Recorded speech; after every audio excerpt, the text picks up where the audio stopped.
Goal, nation's leading institute. So we are going to start our NTA biology set 3 which is again very important topic I've told you ना। तो इसमें हम लोग देखेंगे ये booster shot हमारा रहेगा, ये बूस्टर डोज है हमारे प्रिपरेशन का। और बच्चा हम तीनों सेट में भी देखिए कि नोटिस किया है ना, क्योंकि क्वेश्चन पूछने का तरीका बड़ा ही फिक्स्ड है, सेम टॉपिक को उठाए क्वेश्चन पूछ रहा है। जैसे तुम तीनों सेट में देखो हनी बी से क्वेश्चन पक्का आया हुआ है, जेनेटिक्स से पैलिंड्रोमिक सीक्वेंस से पक्का क्वेश्चन आ रहा है, तो उनका क्वेश्चन पूछने का पैटर्न फिक्स्ड है, ठीक है। So moving ahead to the question number 1। Question number 1 is very simple. During transcription, holoenzyme RNA polymerase binds to a DNA sequence and the DNA assumes a saddle-like structure. At that point, this sequence is actually पूछ क्या रहा है कि जो DNA का तुम sequence देख रहे हो, इस DNA में जब RNA polymerase यहां पे मान लो कि बाइंड किया, समझ रहे हो, तो इनके बाइंडिंग की वजह से यहां पर जो शेप में कन्वर्जन होता है वो ऐसा हो जाएगा ऑलमोस्ट। सैडल का मतलब तुम कह सकते हो सीढ़ी की तरह हो गया। तो भाई तुमको ये क्वेश्चन पूछ रहा है कि जो आरएनए पॉलीमरेज बाइंड करता है वो बाइंड कहां करता है, ये आरएनए पॉलीमरेज का बाइंडिंग है, क्वेश्चन एक्चुअली ये पूछ रहा है, ठीक है ना। तो क्वेश्चन आप देखिएगा, RNA polymerase binds to a DNA sequence, एक डीएनए के सीक्वेंस के पास जहां पे सैडल अरेंजमेंट स्टार्ट होता है, और जहां पर भी आरएनए पॉलीमरेज बाइंड करता है उसी डीएनए के सीक्वेंस को इनिशिएशन कोडोन या इनिशिएशन नाइट्रोजनस बेस पेयर बोलते हैं हम लोग।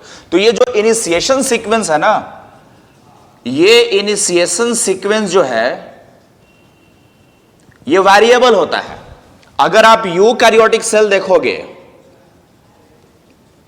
यूकैरियोटिक सेल, तो ये इनिशिएशन सीक्वेंस 7 बेस पेयर का होगा और इसको अपन बोलते हैं TATA box, which is also known as Hogness box, ठीक है। और प्रोकैरियोटिक सेल में अगर तुम देखोगे, प्रोकैरियोटिक सेल में अगर देखोगे तो प्रोकैरियोटिक सेल में ये 6 बेस पेयर का होता है and this is known as प्रिनबॉ बॉक्स। अब ध्यान से देखोगे जो क्वेश्चन मैं तुम लोग को बताने जा रहा हूं यहां पे, यही क्वेश्चन बना था कि DNA sequence binds to RNA polymerase binds to which particular sequence. तो तुम ध्यान से देखना कि ये जो है इसको हम लोग इस टाटा बॉक्स को रिप्रेजेंट करते हैं टटैट करके, TATAAT, ये तुम्हारा टाटा बॉक्स हो गया, समझ रहे हो। ये 5 और ये कितना हो, सॉरी ये तुम्हारा TATAT क्या हो गया तुम्हारा, देखो 4 3 7, ये 7 बेस पेयर हो गया। लेकिन जब तुम प्रोकैरियोटिक सेल में प्रिनबो बॉक्स बोलोगे तो ये सीक्वेंस होता है TAAT, ये 6 बेस पेयर का है। मतलब क्या कि कभी भी अगर यूकैरियोटिक सेल में अगर स्टार्ट होगा ट्रांसक्रिप्शन तो वो किसको आइडेंटिफाई करेगा, इस सीक्वेंस को आइडेंटिफाई करेगा। और अगर यूकैरियोट्स में स्टार्ट हो, ये प्रोकैरियोट्स में स्टार्ट होगा तो वहां पर भी इस सीक्वेंस को आइडेंटिफाई करेगा। दोनों में कॉमन टाटा है कि नहीं है, दोनों में कॉमन टाटा है। और यहां पे ये नहीं पूछा है कि यू होगा कि प्रो होगा, तो आप आंसर क्या मारोगे, टाटा। सिंपली देख लो आप option number second is what, Tata. AAT तो हो नहीं सकता, टाटा दोनों में कॉमन है, तो बिकॉज प्रो और यू नहीं पूछा है तो आंसर क्या जाएगा, तो answer is the answer of the question number first is B. Yes, this is what your Tata box. ठीक है ना। तो this is a very simple question ना। Okay. Now moving ahead to the next question, that is glycogen is most structurally similar to, glycogen जो है it is most structurally similar to what। तो पहला question ये, second question तुम्हारे exam में ये पूछा है कि ग्लाइकोजेन किसके सिमिलर होगा। ध्यान से बच्चा फटाफट। तो पहला दिया हुआ ग्लूकोज। सबसे पहला बात, अगर तुम ग्लाइकोजेन के बारे में बात करते हो तो this glycogen is actually what, तो ये जो ग्लाइकोजेन है ये है पॉलीसैकेराइड। ये ग्लाइकोजेन अगर तुम देखेगा तो ये पॉलीसैकेराइड है, पता है तेरे को। तो ये पॉलीसैकेराइड तो ऑब्वियस बात है, जब भी सिमिलर होगा किसके सिमिलर होगा, किसी पॉलीसैकेराइड के सिमिलर होगा। ग्लूकोज तुम्हारा क्या है, मोनोसैकेराइड, वो तो हो नहीं सकता आंसर। तो अब तो हम लोग देखेंगे 3, इसमें 4 ऑप्शन दिया हुआ है, ग्लूकोज, स्टार्च, माल्टोज और सेलुलोज। ग्लूकोज तुम्हारा क्या है, मोनोसैकेराइड, इससे तो कभी हो नहीं सकता सिमिलर बिकॉज ये खुद पॉलीसैकेराइड है। सेकंड इज स्टार्च, स्टार्च हो सकता है। थर्ड इज माल्टोज, माल्टोज क्या है भाई, डाइसैकेराइड, वो नहीं हो सकता।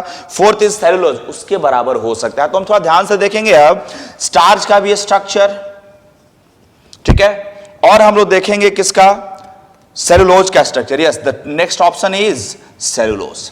ध्यान से देखना, स्टार्च और तुम ग्लाइकोजन को देखोगे तो दोनों में ब्रांचिंग प्रेजेंट है, दोनों में ब्रांचिंग प्रेजेंट होता है, पहला बात। दूसरा बात, ये जो पॉलीमर होता है they are polymer of alpha 1D alpha 1,4 glucose. ये लोग अल्फा 1,4 ग्लूकोज का पॉलीमर है। जब तुम बात करोगे सेलुलोज के बारे में तो सेलुलोज भी पॉलीसेकेराइड है जरूर, और तुमको पता भी कि cellulose is most abundant substance on surface of earth. Cellulose के बारे में अगर बात करोगे तो ये अनब्रांच्ड, पहला कहानी तो यहीं पे चेंजेस आ गया। और दूसरा बात, it is polymer of β14 glucose. तो बच्चा ये बता दे कि ग्लाइकोजन किसके सिमिलर है? स्टार्च के। So what is the answer for the question number second? So the answer is again B. So B is the correct answer for the question number second. Very good. Next is what? The next important question is question number third. The next important question is question number third. Okay? तो हम लोग question number third के बारे में बात करेंगे, ध्यान से देखिएगा। This is your question number third. Question number third में क्वेश्चन पूछा है the maintenance of favourable internal conditions by self regulated mechanism even though these are changes in the environment is known as. इसका मतलब ये पूछ रहा है कि बाहर में जो भी चेंजेस आता है उसके बावजूद हमारे बॉडी का इंटरनल कंडीशन हमेशा सेम रहता है। ये किस प्रोसेस को बोलते क्या है? तो first is homeostasis, entropy, enthalpy, steady state. ये बहुत सिंपल क्वेश्चन है, बहुत बार आपके एग्जाम में रिपीट हुआ। इसको सिंपली एक नाम से जानते हैं, होम्योस्टैसिस। होम्यो का मतलब सेम, स्टैसिस का मतलब condition. So always remember what is the answer for the third? The answer for the third is option number A is the answer, that is homeostasis. याद रखिएगा, this the term homeostasis was given by Walter Cannon. ये भी आपके exam में question पूछ चुका है। The term homeostasis was given by Walter Cannon. और होम्योस्टैसिस दो तरीके से रेगुलेट होता है, बॉडी में टेम्परेचर को मेंटेन करके, और दूसरा बॉडी में आयंस के बैलेंस को मेंटेन करके। आयंस के बैलेंस को मेंटेन करोगे तो पीएच मेंटेन होगा, और टेम्परेचर को मेंटेन करोगे तो एंजाइम्स का फंक्शन मेंटेन होगा। ठीक है, तो होम्योस्टैसिस दो तरीके से होता है, ऑस्मो रेगुलेशन। इस ऑस्मो रेगुलेशन की वजह से पीएच को मेंटेन किया जाता है, and second is thermoregulation. इस थर्मो रेगुलेशन से हम लोग टेम्परेचर को मेंटेन करेंगे। So the answer of the third is option number A. Now moving ahead to the question number 4। The question number 4 is very simple, but it is not a symbol, it is in fact incorrect question because the question is incomplete. तो question number 4 DNA fingerprinting से है, लेकिन ये incomplete है, तो मैं इसको discuss करूंगा later on. Next question number 5। Question number 5 is what? With respect to in situ conservation, the national genetic resources can be achieved by stabilizing. Question ये पूछ रहा है कि इन सिटू कंजर्वेशन इसमें से कौन कौन सा है। आपको मैंने पहले भी सेट 2 और 1 में ही बताया था। सबसे पहले इन दोनों का मतलब समझ ले, इन सिटू और एक्स सिटू कंजर्वेशन। बार बार इस चीज को मैं बता रहा हूं। इन सिटू कंजर्वेशन वो है, इनका मतलब जहां पे है वहीं पे, मतलब जो ऑर्गेनिज्म जहां पे रह रहा है अगर उसको जगह को ही, उसी जगह को हम प्रोटेक्ट कर दे तो दैट इज इन सिटू। और अगर हम क्या करें कि जो ऑर्गेनिज्म जहां पे रह रहा है उसके जगह से उठा के दूसरे जगह जाकर उसको प्रोटेक्ट करे, that is known as ex situ, that is external. तो इन सिटू कंजर्वेशन में क्या आता है यार? इन सिटू कंजर्वेशन में देयर इज बायोस्फीयर, समझ रहे हो? इन सिटू कंजर्वेशन में क्या आएगा? आपके ऑप्शन में दिया हुआ है सैंक्चुअरीज। हम अपने ऑप्शन के हिसाब से चलेंगे। आपके ऑप्शन में थर्ड क्या दिया हुआ है? नेशनल पार्कियस। ये सब, ये जो तुम जगह देख रहे हो, ये जगह क्या था? पहले से था, इसको हम लोग बस प्रोटेक्ट कर दिए। ये इन सिटू कंजर्वेशन का टाइप है। और इसमें एक और तुम जोड़ सकते हो, सैक्रेड ग्रुप, जो आपके ऑप्शन में नहीं दिया हुआ है, ये भी इन सिटू कंजर्वेशन का टाइप है, sacred groups.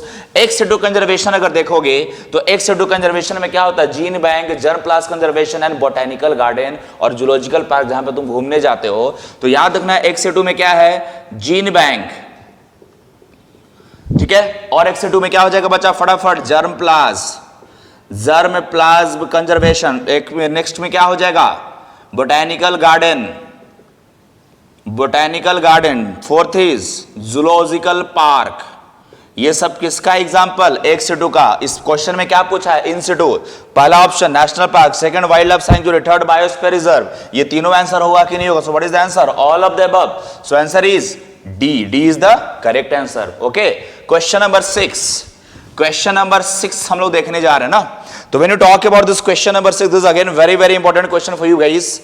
Question number 6 is what? Identify the incorrect statement regarding Bt cotton. ये बहुत इजी क्वेश्चन, लास्ट दो डिस्कशन अभी हमने डिस्कस किया है। ये dried spores of Bacillus thuringiensis are spread on its vulnerable leaves. No, it is not. Dried leaf हम लोग कभी भी, ड्राइड स्पोर कभी हम लोग स्प्रे नहीं करते हैं, बल्कि उसके जीन को हम मैनिपुलेट करके प्लांट्स में डालते हैं। That is recombinant DNA technology करते हैं, समझ रहे हो।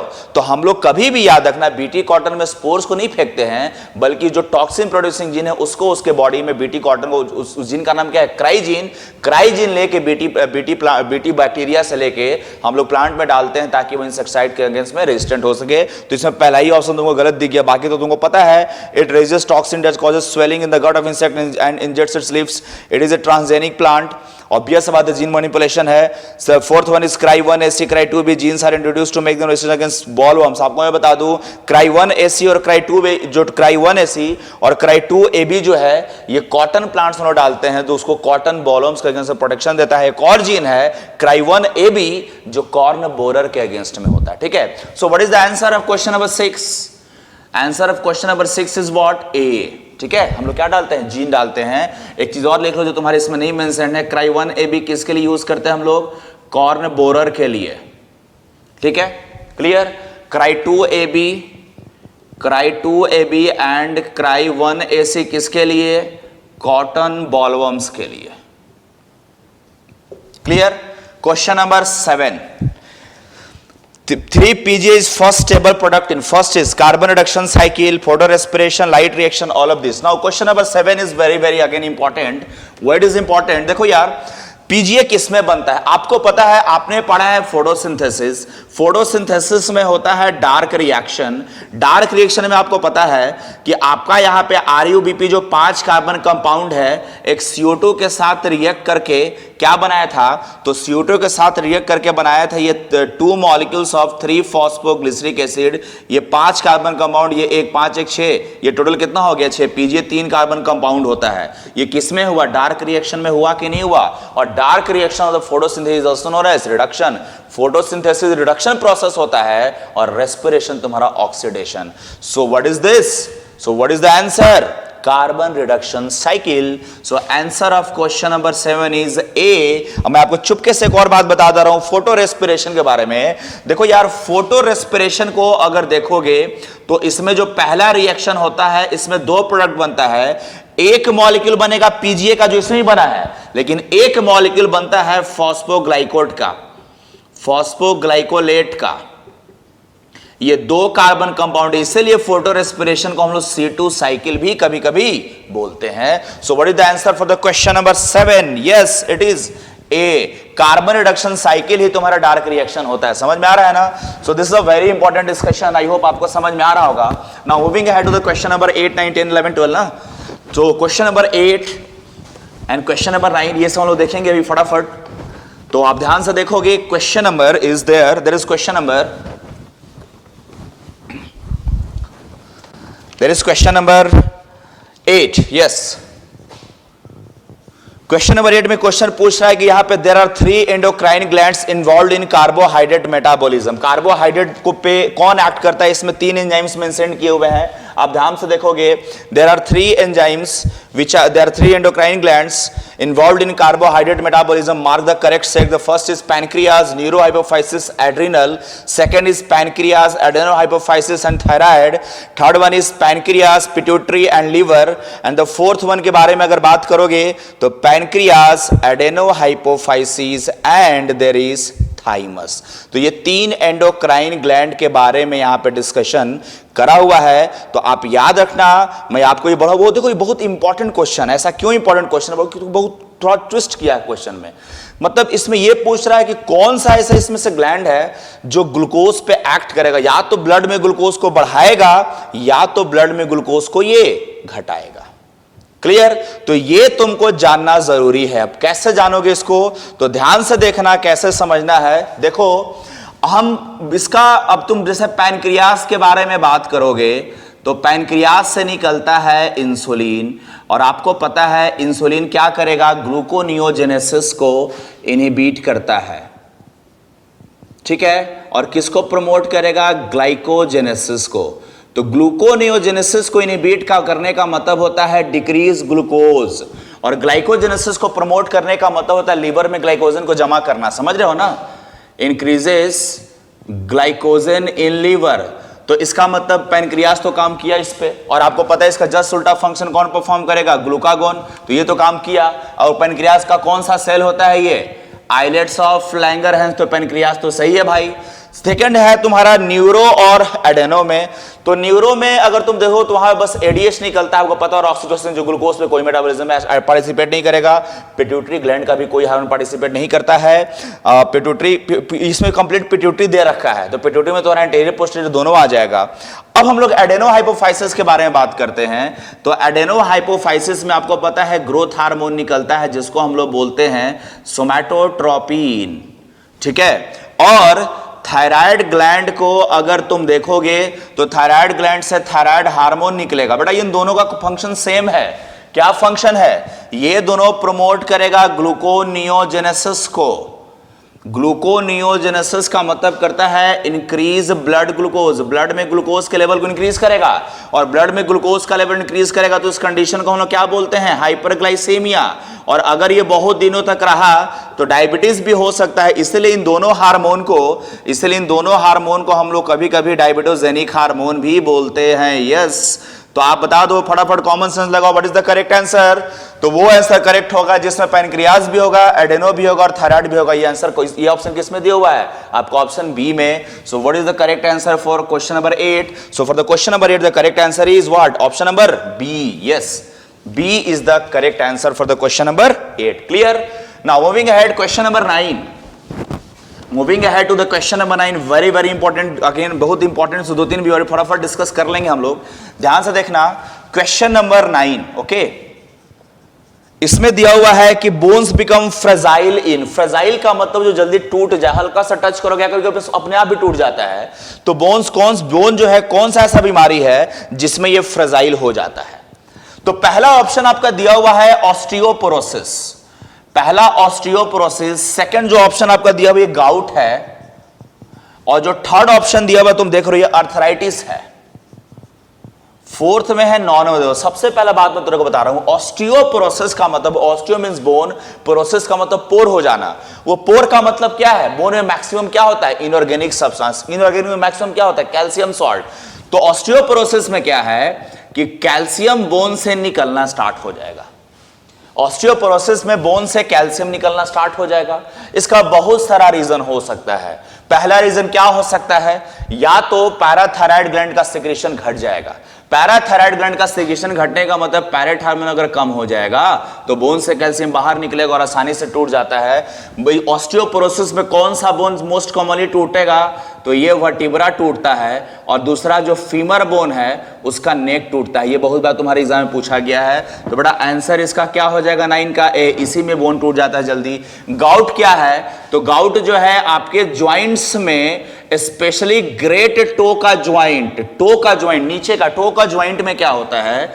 सोडियम यूरेट का क्रिस्टल डिपॉजिट हो जाएगा। ठीक है, तो इसमें बोन तो फ्रेजाइल नहीं बना। अर्थराइटिस में क्या होता है? सिंपली इन्फ्लामेशन होता है ज्वाइंट्स का, यानी कि ज्वाइंट जो है स्वेल कर जाएगा। स्वेलिंग की वजह से पेनफुल हो जाता है लेकिन टूटता और ऑस्टियोपोरोसिस उसमें नहीं होता है। So what is the correct answer for 9? Option number A is the correct answer. Very good.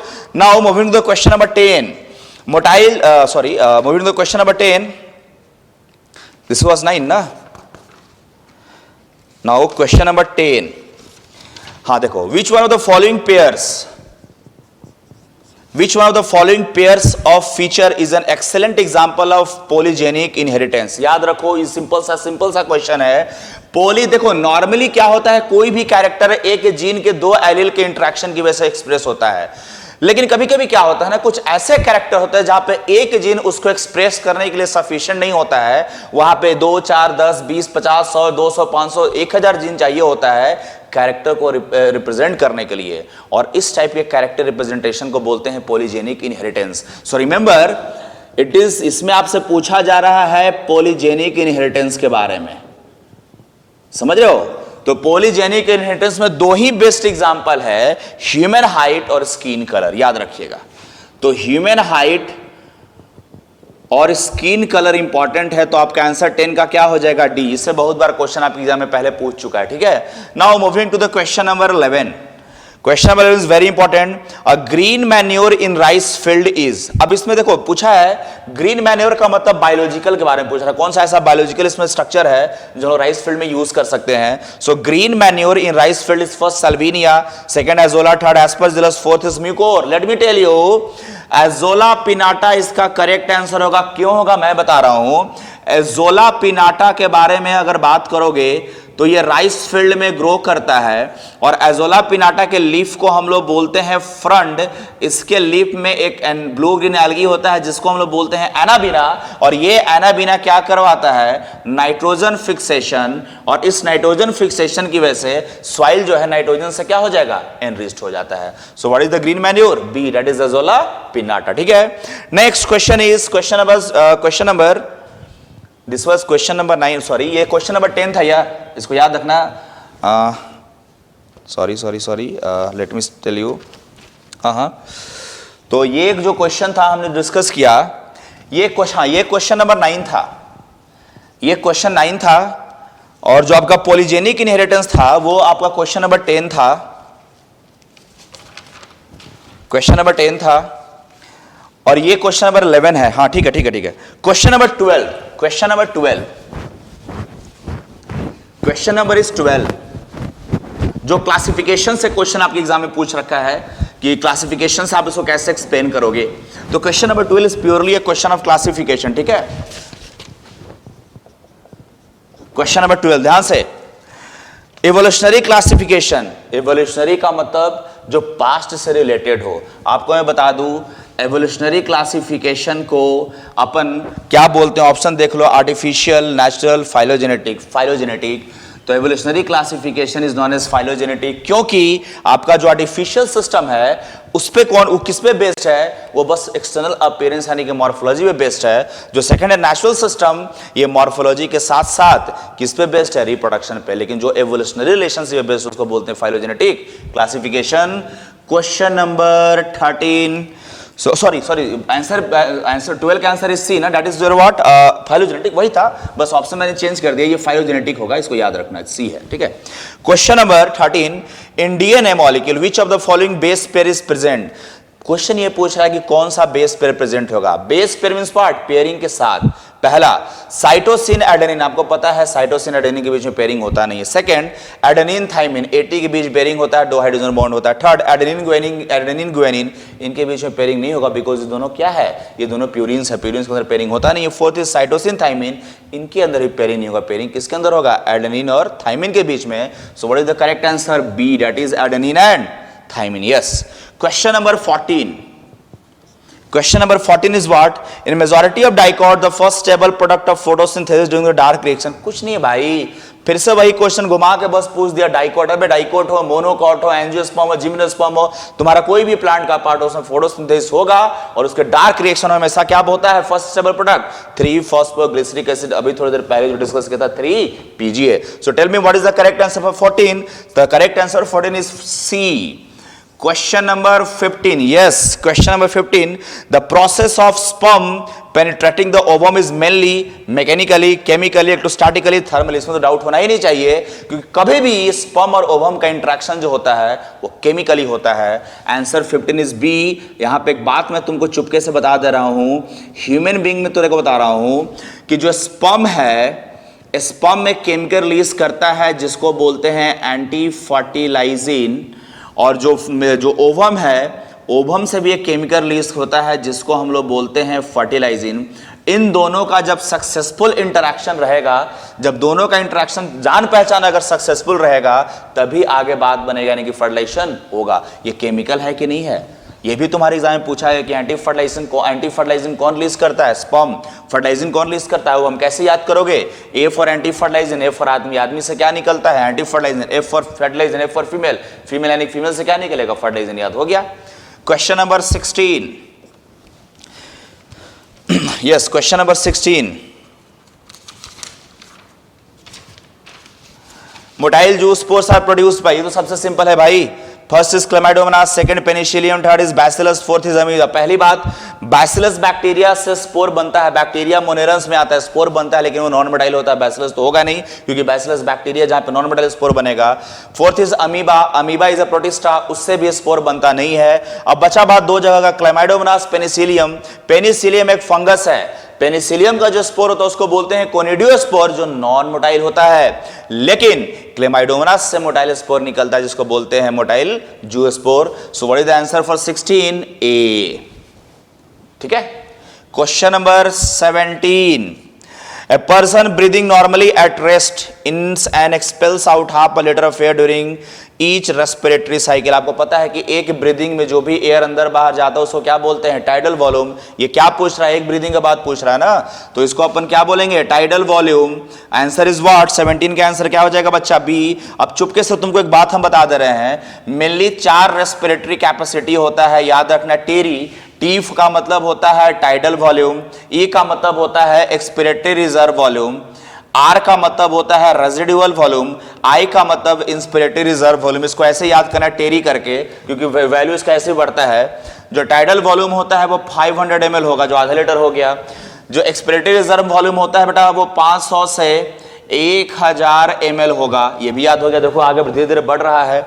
जो तुम्हारा रेजिडुअल वॉल्यूम होता है ये 1100 से 1200 ml होगा, और जो एक्सपिरेटरी रिजर्व वॉल्यूम होता है ये 2500 से 3000 ml होगा। ये आपको याद हो गया पूरा इंस्पिरेटरी, पूरा आपको याद हो गया ब्रीदिंग कैपेसिटी, पल्मोनरी कैपेसिटी। तो ये सब याद करने का तरीका है। तो हमने क्वेश्चन नंबर 17 तक डिस्कशन कर लिया। Now moving ahead to the question number 18, moving ahead to the question number 18। ठीक है, तो अब अपन क्वेश्चन नंबर 18 को डिस्कस करने जा रहे हैं, ध्यान से देखोगे। Question number 18 is again very very easy question. Question number 18 देखो, क्वेश्चन पूछ रहा है कि डीएनए का रेप्लिकेशन किस फेज में होगा? Prophase, metaphase, anaphase, interphase. तो लेट मी टेल यू, इसको ऐसे याद करना, RDP, RNA replication, DNA replication, protein synthesis, ये इंटरफेज के G1 में होगा, ये S में और ये G2 में। तो इस फेज में किसका होता है? डीएनए का रेप्लिकेशन। और ये तीनों फेज को हम लोग क्या बोलते हैं? इंटरफेज। तो भाई आंसर बता दे 18 का, डीएनए का रेप्लिकेशन किसमें होगा? S phase. और एस फेज किसका पार्ट है? इंटरफेज का। सो answer of the question number 18 is what? It is D. Yes, D. याद हो गया? Very good. Question number 19, MAB stands पर, बड़ा सिंपल सा भाई है। MAB is what? MAB क्या है? तो तुमको एक बात हम बता दे रहे हैं, MAB का मतलब होता है मैन एंड बायोस्फीयर प्रोग्राम। जो आपका ऑप्शन क्या हो जाएगा आंसर इसका सही? Answer B. Question number 19 answer is B. Why? Because MAB का मतलब मैन एंड बायोस्फीयर प्रोग्राम। और सबसे बड़ा बात इस क्वेश्चन के बारे में, इस प्रोग्राम को लॉन्च कौन किया था? तो 1971 में इसको यूनेस्को लॉन्च किया था। क्यों? ताकि वाइल्ड लाइफ का प्रोटेक्शन हो सके। यस, ठीक है। और इससे बहुत बार आया है, MAB का मतलब होता है man and biosphere. So what is the correct answer? 19। Correct answer is B. I have written over here. Question number 20, question number 20 is what? Which of the following organisms are decomposer? आपको मैं बता दूं, decomposers दो ही group के organism होते हैं भाई, bacteria and fungus. They are only decomposers. और इसमें ऑप्शन टेरिस भी दे रखा है। Pteris is a plant, it is not a decomposer. Bacteria and saprophytic fungus दोनों डिकम्पोजर होगा। So what is the correct answer? Answer 20 is D.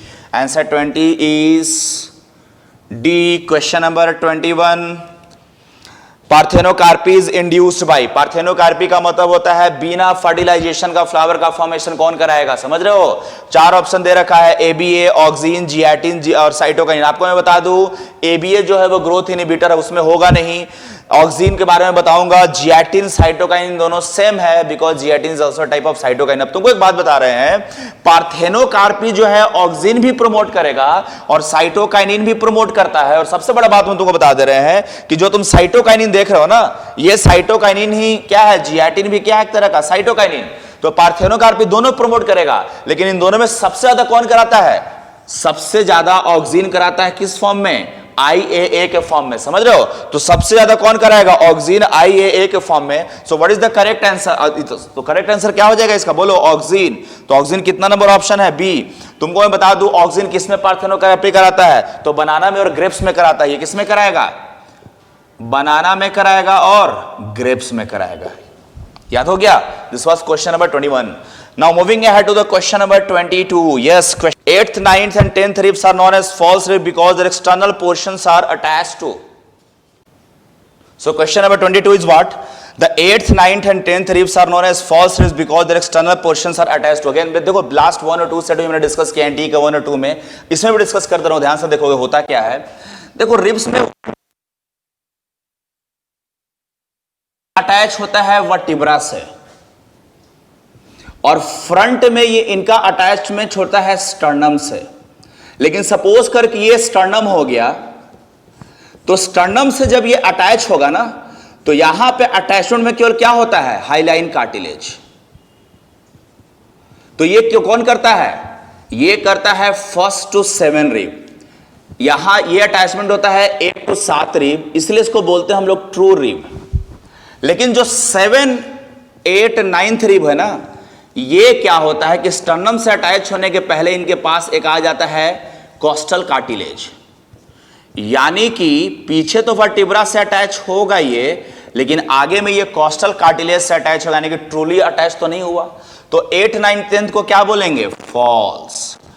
8, 9, 10 को 11 और 12th रिब जो होता है ये बस पीछे अटैच रहता है, अटैच टू वर्टिब्रा ओनली। समझ में आ रहा है ना। फ्रंट में ये क्या रहेगा, हैंग करेगा, और ये प्रोटेक्ट करता है किडनी को। इसीलिए इसको हम लोग बोलते हैं फ्लोटिंग रिब। तो 1 से 7 तक इज व्हाट, 1 से 7 तक इज ट्रू रिब, ठीक है। 8, 9, 10 is what, false rib, and 11, 12 is what, floating rib. क्यों है, समझ में आ गया, क्योंकि डायरेक्टली अटैच नहीं होता, कोस्टल कार्टिलेज से अटैच होगा। So this was question number 22। Moving ahead to the question number 23। Question number 23। Question number 23, yes. Mechanical tissue consisting of living cells, mechanical tissue जो प्रोटेक्शन प्रोवाइड करेगा। देखो option को तुम देख रहे हो, पहला sclerenchyma. Sclerenchyma mechanical tissue provide करता है बिकॉज इसके अंदर क्या होता है, फाइबर्स, लेकिन ये डेड है, लिविंग तो है नहीं, खत्म। सेकंड कोलेनकाइमा, कोलेनकाइमा भी मैकेनिकल टिश्यू है और ये प्रोवाइड करता है प्रोटेक्शन, लेकिन ये लिविंग टिश्यू है। और कोलेनकाइमा क्यों प्रोवाइड करेगा, क्योंकि इसके अंदर थिकनिंग्स होते हैं। जैसे तुम देखते हो petiole of the leaf, lamina of the leaf, जो इतना भी सॉफ्ट पार्ट होता है प्लांट का, उसको स्ट्रेंथ कौन प्रोवाइड करेगा, that is provided by collenchyma, क्योंकि दे आर लिविंग पार्ट। तो लिविंग टिश्यू जो मैकेनिकल सपोर्ट प्रोवाइड करता है थिकनिंग के बाद, उसको बोलते हैं कोलेनकाइमा। थर्ड ऑप्शन तुम देख रहे हो क्लोरेन, और fourth is parenchyma. Chlorenchyma parenchyma का मॉडिफिकेशन, लेकिन ये प्रोटेक्शन कभी कभी मैकेनिकल प्रोटेक्शन प्रोवाइड नहीं करेगा। तो आंसर क्या हो जाएगा, कोलेनकाइमा, बिकॉज कोलेनकाइमा 23 का आंसर इज बी, बिकॉज जो कोलेनकाइमा होता है इसके लिविंग के साथ साथ थिकनिंग भी होता है इनके पास, और उसके साथ साथ ये सॉफ्ट पार्ट को प्रोवाइड करेगा, जैसे पीटियोल और lamina of leaf. Question number 24। नॉस्ट्रोकिस, अबे नॉस्ट्रोकिस व्हाट, ये नाइट्रोजन फिक्सिंग बैक्टीरिया है जो ब्लू ग्रीन एल्गी है, ठीक है, सिंपल सा बात है, जिसको साइनोबैक्टीरिया बोलते हैं। 24 answer is what, 24 answer is C, blue green algae, ठीक है। Question number 25। Blue green algae से बहुत सारा क्वेश्चन आ रहा है, नाइट्रोजन फिक्सेशन से बहुत क्वेश्चन आ रहा है, बच्चा ध्यान रखना, नीट वाला पक्का पूछेगा इस बार ध्यान से। Some blue green algae can be used as bio fertiliser as they are photosynthetic, surrounded by mucilage, growing everywhere, capable of nitrogen fixing. Yes, bio fertiliser तभी यूज होगा जब वो जब नाइट्रोजन देगा, और वो कौन होते हैं, they are able to fix nitrogen. Nitrogen fixation होता है, नॉस्ट्रो कैनाबिना सब क्या है, तुम्हारा cyanobacteria. 25 answer is D. Question number 26। Good example of organic fertilizer which improves phosphorus uptake is. तो ध्यान से देखना, first is VAM fungi, second is Rhizobium, third is Azospirillum, fourth is none of this. इसका आंसर होगा first, answer is A, that is known as VAM, वैम fungi. अब तुमको एक बात हम बता रहे हैं, तुमने पढ़ा है माइकोराइजा, आपको पता है कि माइकोराइजा में क्या क्या होता है बच्चा। तो माइकोराइजा अगर देखोगे तो इसमें फंगस होता है और रूट ऑफ हायर प्लांट होगा, ठीक है। तो फंगस और रूट्स ऑफ हायर प्लांट जब एक साथ होते हैं तो इनकी वजह से क्या बनता है, माइकोराइजल कनेक्शन। ये फंगस जो है या तो प्लांट के अंदर रह सकता है या तो बाहर रहेगा। फंगस का मेन काम क्या है, एब्जॉर्प्शन ऑफ न्यूट्रिएंट्स, और ये जो तुम्हारा तुम देख रहे हो हायर प्लांट, इसका मेन काम क्या है, इसको फूड और शेल्टर देना, ठीक है, इस एसोसिएशन में। अब ध्यान से समझना, ये जो तुम फंगस देख रहे हो ये दो तरीके से रह सकता है, या तो प्लांट के अंदर में रहेगा तब इसको हम लोग बोलते हैं एंडोमाइकोराइजा, या तो प्लांट के बाहर में रहेगा तब इसको हम लोग बोलते हैं एक्टोमाइकोराइजा। जो तुम एंडोमाइकोराइजा देख रहे हो, एंडोमाइक जब ये अंदर रहता है, तो जब ये अंदर रहेगा तब वहां पे एक टिश्यू बनाता है वेसिकुलर ऑर्बस्कुलर माइकोराइजा, और यही स्पेशली एंडोमाइकोराइजा का पार्ट है जो किसमें हेल्प करता है, एब्जॉर्प्शन ऑफ फॉस्फोरस। तो आंसर इज व्हाट, ए 26, ठीक है। Question number 27, question number 27, drugs that cause an increase in blood pressure and heart rate. First is tranquilizer नहीं होगा यार, क्योंकि तुमको हम लास्ट दो डिस्कशन ही बताया है कि ट्रांक्विलाइजर सेडेटिव होता है, वो तुमको शांत करेगा, स्लिप इंड्यूस करेगा, जैसे बेंजोडाइजापीन, ठीक है। सेकंड होता है तुम्हारा टेराटोजेंस तुमको बताते हैं वो सारे सब्सटेंस, तुमको अब नया चीज बता रहा हूं मैं टेराटोजेंस के बारे में। टेराटोजेंस वो केमिकल होता है, जैसे मान लो कि बच्चे का एम्ब्रियोनिक डेवलपमेंट हो रहा है, बच्चा मां के गर्भ में है, उसका डेवलपमेंट हो रहा है, तो बच्चे के अंदर एम्ब्रियोनिक लाइफ में जो सब्सटेंस बच्चा के ग्रोथ को रिटार्ड कर देगा या उसके ग्रोथ के अंदर कुछ ना कुछ म्यूटेशन ला देगा, उसको बोलते हैं teratogens, which causes deformity in child during embryonic development, they are known as teratogens. तो ये हो नहीं सकता। Third one is opiates. भाई ओपिएट्स के बारे में तुमको पता है कि अभी ब्रेन को डिप्रेस करता है। ओपिएट्स का एग्जांपल क्या है तुम्हारा, हेरोइन, मॉर्फिन, पैथेडीन, कोडीन वगैरह। Fourth is nicotine means what, जो आप चाय में पीते हो, कॉफी में पीते हो। निकोटीन इज स्टिमुलेंट जो हार्ट रेट और बीपी को बढ़ाता है। So what is the answer for 27, D, that is nicotine, ठीक है। Question number 28, question number 28, what would be the most suitable for raising virus free plants from micro propagation? हमेशा याद रखो, हमेशा याद रखना, मेरिस्टेम कल्चर में देखा गया है नो वायरस कैन ग्रो। क्यों?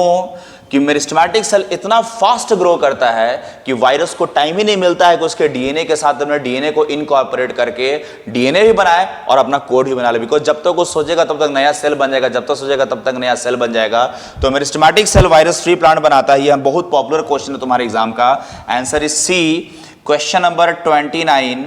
The question number 29, total number of lobes and alveoli present in both the lungs of the man are what. देखो ध्यान से सुनना, टोटल लोब्स तो बता दे रहे भाई। राइट लंग, आपको पता है कि दो लंग होता है, right lung and left lung. Right lung में 3 लोब होता है, लेफ्ट लंग में 2 लोब होता है। याद रखिएगा, ये बड़ा इंपॉर्टेंट क्वेश्चन है, इसको जरूर याद रखना। इसमें क्या है कि जो तुम देख रहे हो, जैसे यहां पे क्वेश्चन रखा है कि इसमें कौन सा सही नंबर कितना होगा, समझ में आ रहा है ना। तो देखो इसमें क्या है कि इसका 3 लोब में एक होता है सुपेरियर, दूसरा होता है मीडियल और तीसरा होता है इंफीरियर। यहां पे बस सुपेरियर होगा और इंफीरियर होगा। दोनों लंग मिला के टोटल कितना हो गया, 5 लोब, ठीक है, 5 लोब। तो तुम अगर नहीं भी, तुमको नंबर ऑफ एल्विलाई याद नहीं भी है तो तुम याद कर सकते हो, बिकॉज 5 लोब का ऑप्शन केवल बी है। आंसर तो जाएगा इसका बी। लेकिन एक और बात हम बता दें, हर एक लंग में जो टोटल नंबर ऑफ एल्विलाई होता है ये होता है 150। तो याद रखना, लंग में ईच लंग 150 मिलियन एल्विलाई होता है। ये हमारा क्वेश्चन नंबर 29 हुआ, ठीक है। Okay, very good. Now moving ahead to the question number 29 हो गया भाई। 30, 31 वगैरह देखते हैं अपन। आई होप यहां तक आपको समझ में आ गया होगा। फटाफट देखो, एकदम हम लोग फटाफट कंप्लीट पैकेज हमारे रिवीजन का। तो 1 मिनट में हम लोग सारा कुछ रिवाइज कर लेंगे, ठीक है ना, ध्यान से। Okay, yes. Question number 30, which of the following glands do not have duct. जिस ग्लैंड के पास डक्ट नहीं होता है उसको अपन क्या बोलते हैं, एंडोक्राइन ग्लैंड। समझ रहे हो ना। तो आपको इसमें देखना है एंडोक्राइन ग्लैंड कौन है। पहला salivary, second memory, third intestinal, fourth adrenal. Answer क्या हो जाएगा बच्चा, एड्रिनल। एक चुपके से तुम लोग को बात बता दे रहे हैं, सैलिवरी ग्लैंड जो तुम देखते हो इसमें 3 होता है, पैरोटिड, सब मैंडिबुलर और सब लिंगुअल। पैरोटिड ग्लैंड के डक्ट को हम लोग बोलते हैं स्टेंसन्स डक्ट, ये पूछा गया है। सब मैंडिबुलर ग्लैंड के डक्ट को हम लोग बोलते हैं वाटन्स डक्ट, ये भी पूछा गया है, सबलिंगुअल को बोलते हैं duct of Rivinus which is also known as Bartholin's duct. ये पूछा गया इसलिए चुपके से बता दिया। आपको पता है एंडोक्राइन ग्लैंड में डक्ट नहीं होता है, इसमें एंडोक्राइन ग्लैंड कौन सा है? Adrenal gland. Answer is what? D.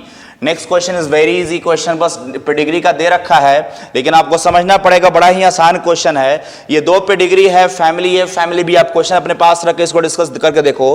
पहला में ये क्वेश्चन आंसर दिया, पहला फैमिली ए को देखोगे तो इसमें बस 2 बच्चा अफेक्टेड है, फैमिली बी देखो तो इसमें सारा बच्चा अफेक्टेड है। पहला option, in family A both the parents are homozygous recessive. भाई अगर दोनों पेरेंट होमोजाइगस रिसेसिव होता तो सारा बच्चा इन्फेक्टेड होता, बिकॉज दोनों का सेम कंडीशन सेम चीज होता देखने को मिलता। तो बस अगर दोनों का होमोजाइगस सेम होता, चाहे डोमिनेंट हो चाहे रिसेसिव, अगर होमोजाइगस स्टेट में होता तो सारा इन्फेक्टेड होता। इन्फेक्टेड दो ही, यानी कि होमोजाइगस नहीं हो सकता रिसेसिव। ठीक है। Second, in family B both parents are homozygous dominant. अगर फैमिली बी में तुम क्वेश्चन अपने पास लेके देखो, अगर होमोजाइगस डोमिनेंट होता तो जितना भी तुम बच्चा देख रहे हो सब इन्फेक्टेड होता, एक बच्चा इन्फेक्टेड नहीं रहा। हालांकि मैक्सिमम इन्फेक्टेड है लेकिन एक इन्फेक्टेड नहीं है। किसको पॉइंट कर रहा है? पक्का हेटेरोजाइगस होना चाहिए।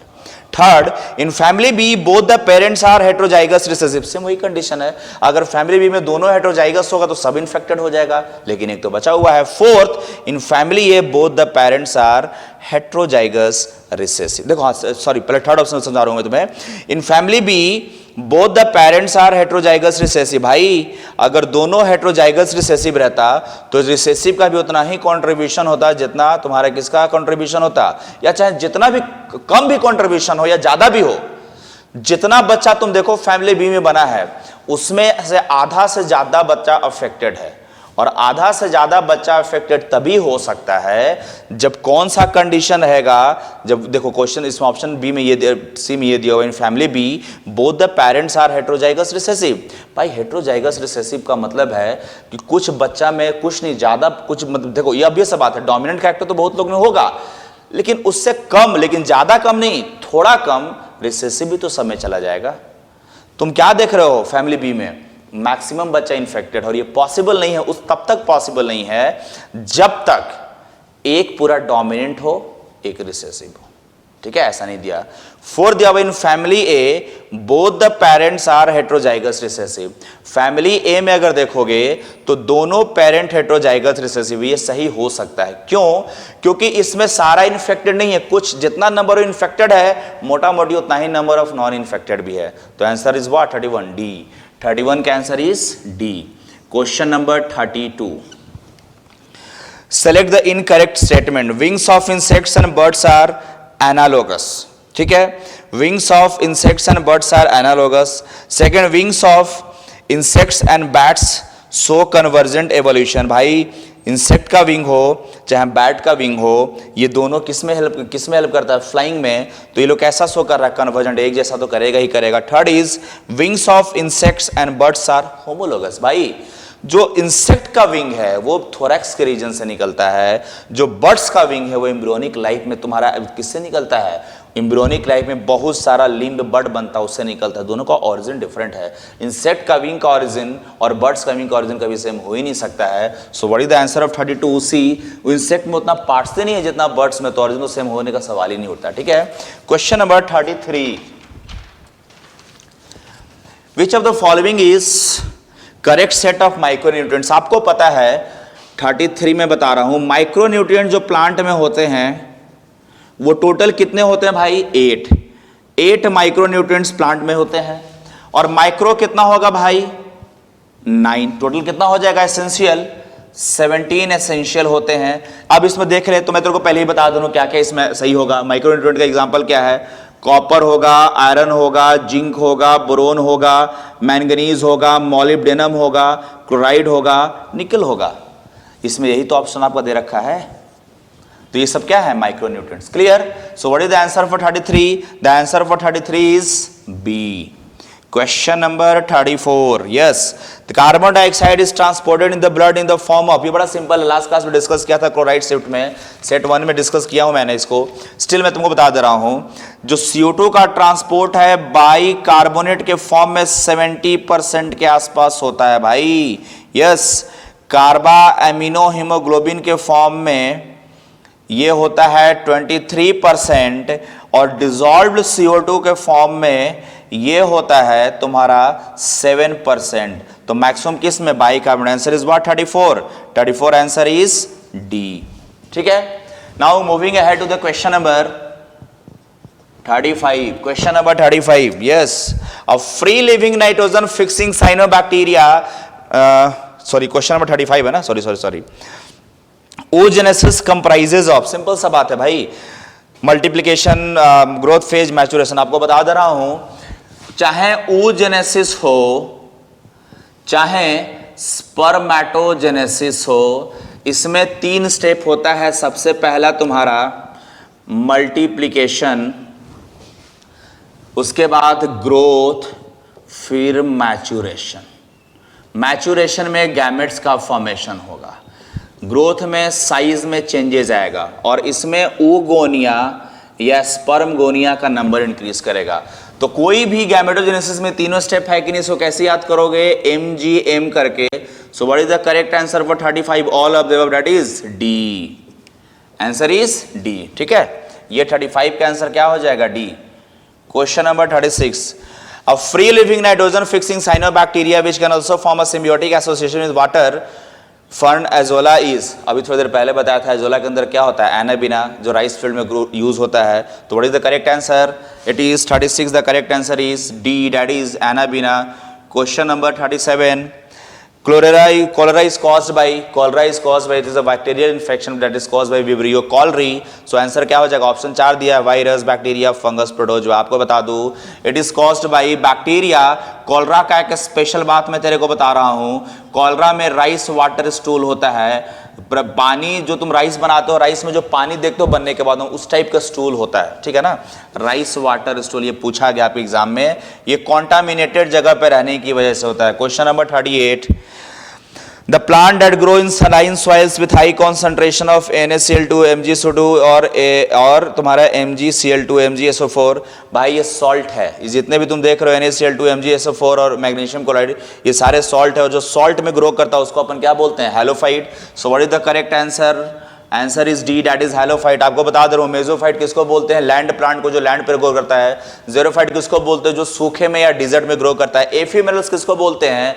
एफिमेरल शॉर्ट लिव्ड प्लांट है, कुछ दिन तक ये सर्वाइव करता है, उसके बाद इनका डेथ हो जाता है। Okay, so this was all about the question number 38। Okay ना, now moving ahead to the question, other questions. C,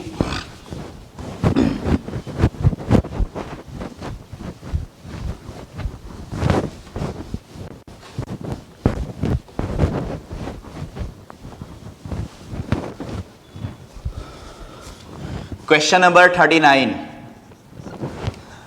All of the following about Stanley Cohen and Herbert Boyer are correct except they discovered recombinant DNA technology and this marks the birth of modern biotech. सही बात है, because ये लोग क्या किया था भाई, जल्दी बता दे। ये लोग बनाया था, अगर तुमको याद होगा तो ये लोग बड़ा इंपॉर्टेंट चीज बनाया था, रिस्ट्रिक्शन एंडोन्यूक्लिएज का डिस्कवरी भी किया था। Second is they produced first healthy cloned सीप।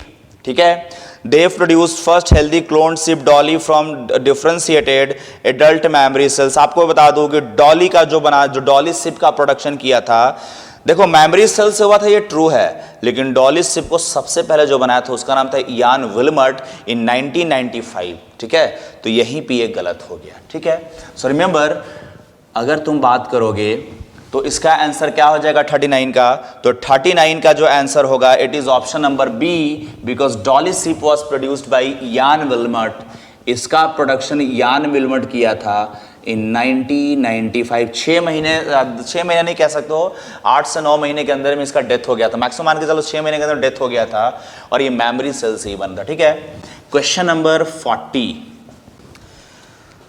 In male cockroaches, sperms are stored in which part of the reproductive system? Seminal vesicle, mushroom gland, testis and vas deferens। तो याद रखोगे, cockroach में तुमको पता है कि कॉकरोच में जो स्पर्म का स्टोरेज होता है वो सेमाइनल वेसिकल में होता है, और उस पैकेट ऑफ स्पर्म को हम लोग बोलते हैं स्पर्मेटोफोर। पैकेट ऑफ स्पर्म को हम लोग बोलते हैं स्पर्मेटोफोर, ये याद रखिएगा।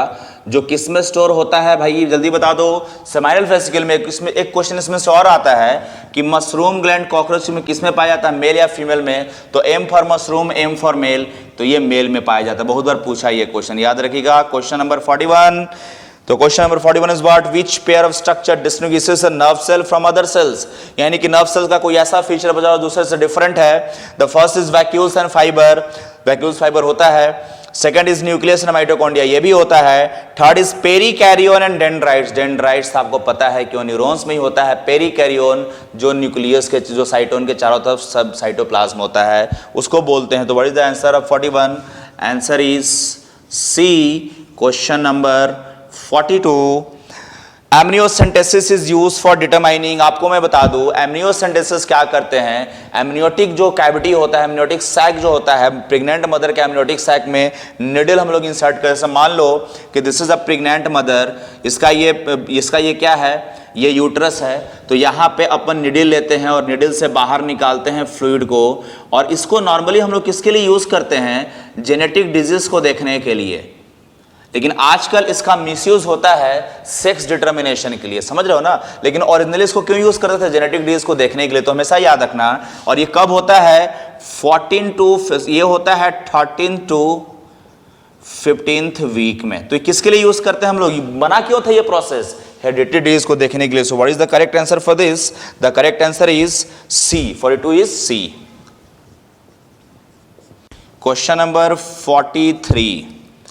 The question is, which of the following processes occurs inside the nucleus during protein synthesis in eukaryotic cell? First, processing of hnRNA, activation of amino acid, translation और फॉर्मेशन ऑफ पॉलीपेप्टाइड्स। याद रखना, एक्टिवेशन ऑफ एमिनो एसिड का मतलब होता है कि tRNA से bind करके, एटीपी लेके टीआरएनए से बाइंड करो भाई, वो सब तो साइटोप्लाज्म में होगा। सेकंड, ट्रांसलेशन, वो भी साइटोप्लाज्म में, बिकॉज राइबोसोम्स वहीं पे बना एसोसिएट होते हैं। Third, formation of polypeptide chain, वो भी साइटोप्लाज्म में होता है, बिकॉज दोनों सब यूनिट राइबोसोम वहीं पर अटैच होते हैं। बचा क्या, प्रोसेसिंग ऑफ एचएनआरएनए। एचएनआरएनए के प्रोसेसिंग को हम लोग बोलते हैं पोस्ट ट्रांसक्रिप्शनल मॉडिफिकेशन। सो क्वेश्चन नंबर 43, हम इसको थोड़ा डिटेल में थोड़ा बता दे रहे हैं। क्वेश्चन नंबर 43 को तुम लोगों को ध्यान से देखना।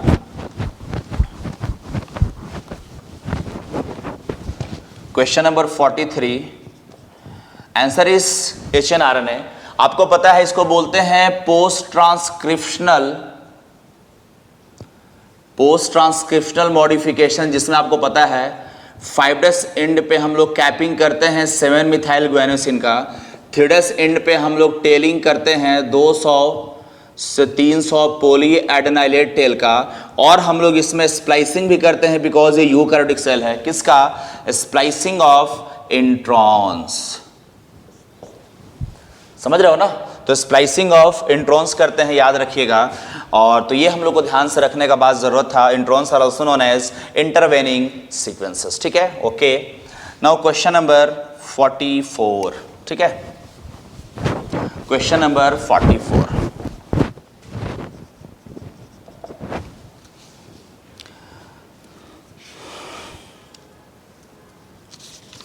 Question number 44, the simplest of all nutrient cycle operating in ecosystem, सबसे सिंपलेस्ट साइकिल होता है भाई, हम तेरे को बता दे रहे हैं। फॉस्फोरस क्यों होता है तेरे को बता रहा हूं मैं।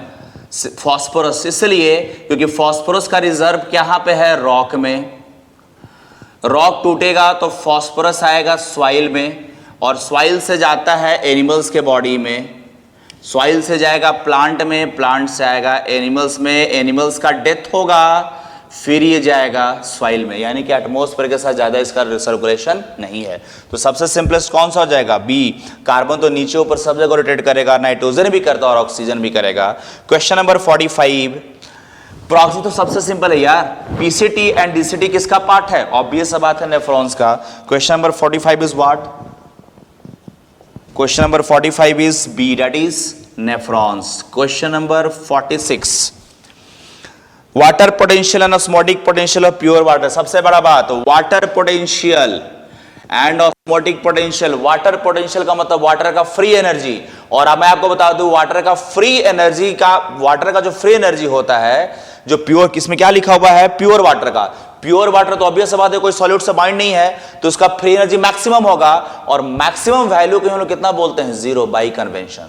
तो सॉल्यूशन का वाटर पोटेंशियल हमेशा क्या होगा, नेगेटिव, क्योंकि सॉल्यूशन ऑफ वाटर का फ्री एनर्जी कम होगा, प्योर वाटर का ज्यादा होगा, मैक्सिमम वैल्यू क्या है, 0। सो what is the correct answer, 0, that is a. So always remember water potential of pure water is maximum and it is zero. Maximum value को by contrary हम लोग मतलब अपने by convention बोल दिए zero. ठीक है. Question 47. Plasma membrane helps in पहला transportation of only water in and out. नहीं, आपको पता है solute भी जाता है. प्रोटीन सिंथेसिस नो, ये कोई मतलब एब्सर्ड लैंग्वेज है. Fourth is nucleic acid synthesis no. And third one is osmoregulation. Osmoregulation मतलब आयंस को बैलेंस करना, थोड़ी देर पहले बताया था. तो किस आयंस को आना है, किस आयन को जाना है. अगर प्लाज्मा में डैमेज हो जाएगा तो कुछ पॉजिटिव आयन ज़्यादा आ सकता है, नेगेटिव ज़्यादा आ सकता है, पीएच डिसबैलेंस हो सकता है, लेकिन फिर भी कांस्टेंट रहता है. क्यों? क्योंकि आयंस को कंट्रोल करता है. तो आयंस के मूवमेंट को कंट्रोल करना क्या बोलते हैं? Osmoregulation. So what is the answer 47? C is the answer. Question number 48. What kind of therapy was given in 1992 to a 4-year-old girl with adenosine deaminase? भाई ये जीन थेरेपी था, gene हम लोग दिए थे. क्यों जीन दिए थे? इस बीमारी में होता क्या है? तो इस बीमारी में टी लिम्फोसाइट का क्या होता है? डीजनरेशन हो जाएगा. और टी लिम्फोसाइट जब डीजनरेट करेगा तो इम्यून सिस्टम वीक हो जाता है इस बीमारी में. समझ रहे हो? तो इसको हम लोग क्या बोले थे? Gene therapy. That is answer is what? Adenosine deaminase enzyme नहीं रहेगा तो टी लिम्फोसाइट का सिंथेसिस नहीं होगा, इम्यून सिस्टम वीक हो जाता है. तो हम लोग जीन थेरेपी देकर ठीक कर दिए इसको. ब्लड ट्रांसफ्यूजन नहीं दे सकते, दोगे लेकिन तुमको बार बार देना पड़ेगा. जीन थेरेपी लाइफ लॉन्ग हो सकता है. Question number 49. The fat soluble vitamin, याद रखोगे हमेशा, fat soluble vitamin is ADEK, that is FEDEK. तो ये फैट सॉल्युबल कौन सा होगा? ADEK. तो बता दे भाई आंसर कौन सा हो जाएगा? Yes, C. Question number 50. Major aerosol pollutant in jet plane. Jet plane में होता है क्लोरोफ्लोरोकार्बन. इसमें ऑप्शन बता दे क्लोरोफ्लोरोकार्बन से कौन सा है? Fluorocarbon. So what is the answer? 50. सी. अच्छा बेटा बता दे, सॉरी डी होगा. क्लोरोफ्लोरोकार्बन जो है वो क्या करते हैं? ओजोन को डिप्लीट करते हैं, ओजोन का डिप्लीशन करते हैं, याद रखना. ठीक है, okay. Question number 51. Among the human ancestor, the brain size was more than 100 cc in. तो मैं बता दे रहा हूँ, होमो इरेक्टस में 950 cc का था, 1000 से कम है. रामापिथेकस में तुम्हारा सबसे छोटा 600, 400, 500 के आसपास था, वो भी 1000 से कम है. होमो हैबिलिस को अगर देखोगे तो होमो हैबिलिस में 700 cc था, वो भी कम है 1000 से. होमो नियरडर्थल में जो देखोगे ना, नियरडर्थल मैन में, वहां पे 1400 से लेके 1450 था, उससे 1000 से ज्यादा है. तो याद रखिएगा सबसे इंपॉर्टेंट बात कि इसमें करेक्ट आंसर क्या हो जाएगा? 51 का डी, होमो नियरडर्थल. ये बताओ कि लार्जेस्ट क्रेनियल कैपेसिटी किसमें है? ये 60-50 cc सबसे ज्यादा किसमें होता है? क्रो-मैग्नॉन. ह्यूमन बीइंग में कितना होता है भाई? मॉडर्न ह्यूमन बीइंग मॉडर्न में होता है, जिसमें हम लोग हैं 1350 to 1500 cc. आपके एवोल्यूशन से क्वेश्चन था. Question number 52. Question number 52 is what? Which of the following is a bacteria involved in denitrification? आपको मैं बता दूं, the answer is, the answer of this is C. इसको बोलते हैं स्यूडोमोनास डीनाइट्रिफिकेंस. स्यूडोमोनास डीनाइट्रिफिकेंस. क्यों? बिकॉज ये जो है ये तुम्हारे नाइट्रेट्स को डायरेक्टली मॉलिक्यूलर नाइट्रोजन में कन्वर्ट कर देता है, इसलिए इसको बोलते हैं डीनाइट्रिफिकेंस. समझ रहे हो? नाइट्रोसोमोनस और नाइट्रोकोकस जो तुम देख रहे हो, नाइट्रोबैक्टर, इसका रोल क्या है? तो नाइट्रोसोमोनस नाइट्रोबैक्टर जो है अमोनिया को पहले कन्वर्ट करेगा नाइट्राइट में, और नाइट्राइट जो नाइट्राइट है नाइट्रेट को कन्वर्ट किया जाता है नाइट्रेट में. इसके लिए होता है नाइट्रोबैक्टर और इसके लिए होगा नाइट्रोसोमोनस और नाइट्रोकोकस. लेकिन स्यूडोमोनास डीनाइट्रिफिकेशन क्या करता है कि डीनाइट्रिफिकेशन, स्यूडोमोनास डीनाइट्रिफिकेशन तो ऑब्वियस तुम देख रहे हो, डीनाइट्रिफिकेशन मतलब नाइट्रोजन को ही बाहर निकाल दिया. ये जो तुम दिनों को देख रहे हो ना, ध्यान से देखना, इस प्रोसेस को हम लोग बोलते हैं नाइट्रिफिकेशन. लेकिन यहां पर तो पूछा था डीनाइट्रिफिकेशन, तो डीनाइट्रिफिकेशन में ये होता है. याद रखना, नाइट्रिफिकेशन में अमोनिया से नाइट्रेट बनता है, लेकिन डीनाइट्रिफिकेशन इसका उल्टा, उसमें नाइट्रेट अमोनिया नहीं बल्कि मॉलिक्यूलर नाइट्रोजन बनेगा. जो कौन कराता है? Pseudomonas denitrificans. Okay. Question number 53. Question number 53. तो तुम देख रहे हो फटाफट कम टाइम में हम लोग बहुत सारे टॉपिक्स को रिवाइज कर लिए ना. So question number 53 is there. Explosion of population in India. Population क्यों बढ़ा इंडिया में? Decrease mortality. ऑब्वियस बात है, हेल्थ केयर सिस्टम अच्छा हो गया तो लोग मरना कम हो गया. इलिटरेसी कम है तो माहौल ज्यादा बनना स्टार्ट होने की, चाइल्ड बर्थ होना स्टार्ट हो गया. Third one is increase natality. Increase natality means what, birth rate, birth rate बढ़ गया, तो ऑप्शन क्या हो जाएगा 53 D answer. Question 54, so in this question of 54, haploid plants are preferred over diploids for mutations because in haploids recessive mutation expresses immediately, induction of mutation is easier, culturing is easier, dominant mutation expresses immediately। भाई बड़ा ही simple question है। देखो क्या है कि मान लो कि diploid होता तो उसमें एक डोमिनेंट और एक रिसेसिव होता, तो रिसेसिव कभी सो ही नहीं कर पाता बिकॉज डोमिनेंट ही हमेशा अपने आप को एक्सप्रेस करता। अब तुम क्या कर रहे हो, एक को हटा दे रहे हो, मतलब जेनोम कैसे कर दे रहे हो, हैप्लॉयड, तो डोमिनेंट अलग रिसेसिव अलग, जो रिसेसिव अलग हुआ उसको तुम ग्रो करा दो, क्या बन जाएगा, सारे कैरेक्टर को एक्सप्रेस कर देगा। तो रिसेसिव प्लांट रिसेसिव कैरेक्टर को देखने के लिए रिसेसिव जेनोम का हैप्लॉयड बना दो, काम बन जाएगा। So what is the answer for 54? तो answer of 54 is A. Question number 55, question number 55, which of the following statement is true? The positive hydrostatic pressure is called Turger pressure। yes, आपको पता है जो वो हाइड्रोस्टैटिक प्रेशर, जैसे मान लो ये cytoplasm है, इसके अंदर जब पानी इंटर करेगा तो ये अपने प्रोटोप्लाज्म पे प्रेशर लगा के, जैसे मान लो कि ये हमने सेल बनाया तो इसके अंदर जब वाटर एंटर करेगा तो ये वाटर एंटर करने के बाद अल्टीमेटली अपने प्रोटोप्लाज्म पे प्रेशर लगाते हैं, इसको हम लोग बोलते हैं positive turgor pressure and that is also known as turgor pressure. ये सही है। Second is diffusion pressure deficit equals to osmotic pressure of solution plus wall pressure. नहीं, डीपीडी को आप अपन याद करते हैं डॉट से, DPD means OP minus TP, गलत है ये। Third is what, diffusion is more in liquid than in gases, no, gases में ज्यादा होता है। Fourth, diffusion of water through a semi permeable membrane is called imbibition, no, it is osmosis. So the correct, तो इसमें correct कौन सा बच्चा, option A. So remember the correct answer is what, option A. So 55 the correct answer is in 55, when you look at the 55 answer is A। question number 56, a good source of lipase is saliva, pancreatic juice, bile, gastric juice. आपको पता है saliva में होता नहीं है, gastric juice में भी नहीं होता है, पीएच एसिडिक है, बेसिक पीएच में पैनक्रियाटिक जूस नॉर्मली निकालता है लाइपेज को, तो या बाइल तो हो नहीं सकता। तो what is the good answer for lipase, pancreatic juice, that is 56, answer is B. Question number 57, tissue that is mainly composed of fat storing cell, fat के सेल को बोलते हैं एडिपोज। तो याद रखिएगा what is the answer for 57, B. अच्छा एक बात और याद रखना, डेंस रेगुलर टिश्यू में कौन आता है, टेंडन लिगामेंट। एरियोलर कौन होता है, जो स्क्रीन के नीचे, जो तुम्हारे एपिथेलियम के नीचे होगा। डेंस रेगुलर में कौन आता है, पेरिटोनियम, ठीक है। Fourth, read the following statements. An elaborate network of vessels called the lymphatic system collects tissue fluid and drains it back to the major veins। मतलब क्या है कि ये बात कर रहा है lymphatic system के बारे में, समझ रहे हो। And the second is the fluid present in the lymphatic system is called lymph। obvious सा बात है, ये सही है। lymph is a colorless fluid, ये भी बात आपको पता है because lymphocytes होते हैं उसमें। fats are absorbed through lymph in the lacteals present in the intestinal villi। बताया था मैंने डिस्कशन में ही कि जो इंटेस्टाइन में जो इंटेस्टाइनल विलाई होते हैं ना, जो लैक्टिल्स होते हैं, उसके थ्रू लिम्फ का क्या होता है, एब्जॉर्प्शन होता है, ठीक है। तो यहां तक हम लोग को समझ में ये तीन ऑप्शन तो क्लियर है। फोर्थ क्या है, जो फर्स्ट ऑप्शन ए है, elaborate network of vessels called the lymphatic system. देखो होता क्या है, जैसे मान लो कि यहां पे हमने एक ऑर्गन बना दिया, यहां पर आर्टरी ब्लड लेके आया, ये आर्टरी यहां पे तेरे को पता है कि ये कैपिलरी में कन्वर्ट होगा तो यहां पे ब्लड बाहर निकलता है, ये ब्लड निकलता है एक्सचेंज कराने के लिए, एक्सचेंज होने के बाद ये वापस ब्लड इसमें से होते हुए वेन्स के थ्रू बाहर निकल जाएगा। तो भाई जितना ब्लड बाहर निकलता है एक्सचेंज होने के लिए ना, उतना ब्लड इसके अंदर घुस नहीं पाता है, कुछ यहां पे लॉस हो जाएगा। और यही फ्लूइड जो लॉस होता है इसको हम लोग क्या बोलते हैं, लिम्फ। तब इस लिम्फ को वापस, मान लो कि हर एक ऑर्गन में बार बार ऐसा होता रहेगा तो अल्टीमेटली क्या होगा कि ब्लड का वॉल्यूम ही खत्म हो जाएगा, क्योंकि सारा ये स्लो कहां पे स्टोर हो जाएगा, इस गड्ढे में स्टोर हो जाएगा।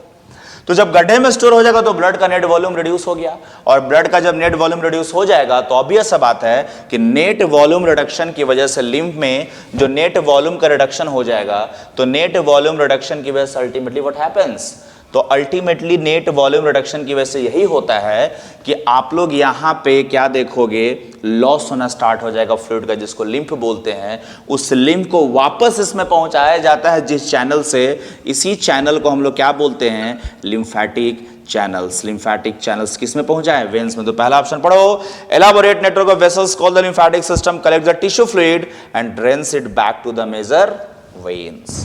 Okay, so what is the correct answer. इसमें चारों ऑप्शन करेक्ट हुआ कि नहीं हुआ, That is why question number 58 answer is A, that is all the four option. Question number 59, the nucleolus is the site of formation of, भाई तो सबसे simple है, न्यूक्लियस में किसका फॉर्मेशन होता है? आरएनए का, ठीक है। तो 59 is what? 59 is C, RNA synthesis, okay। 60, which of the following statements is correct? Fertilization in human takes place in the womb में नहीं होता है, प्लेरिस्म जंक्शन पे होगा भाई।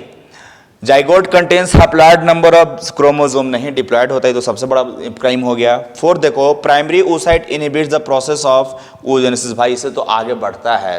And third is fertilisation membrane avoids polyspermy, obvious बात आपको पता है। क्वेश्चन नंबर 60 के बारे में बता रहा हूं। फर्टिलाइजेशन मेम्ब्रेन का मतलब होता है जोना पेलोसिडा कोरोना रेडियाटा। आपको पता है स्पर्म के एंट्री के बाद उसमें स्ट्रक्चरल चेंज आता है, जिसकी वजह से जोना पेलोसिडा इम्परेबल हो जाएगा कॉर्टिकल रिएक्शन की वजह से। तो इम्परेबल होगा तो एक से ज्यादा समंदर में इंटर नहीं कर पाएगा। So 60 is the correct answer is C, क्योंकि आपको पता है जो जोना पेलोसिडा है और कोरोना रेडियाटा, यहां पे होगा जोना रिएक्शन, एक्रोसोमल रिएक्शन और कॉर्टिकल रिएक्शन। ये सब किसको प्रिवेंट करेगा? ये सब प्रिवेंट करेगा पॉलीस्पर्मी को, ठीक है। Question number 61, the condition in which potassium levels is increased. Potassium को हम लोग बायोलॉजी में कले से जानते हैं, काले नाम से, ठीक है। तो अगर बढ़ जाएगा तो हाइपरकैलेमिया, घट जाएगा तो हाइपोकैलेमिया। तो condition in which potassium levels are increased known as what? Hyperkalaemia, yes. 61 the answer is B. Question number 62,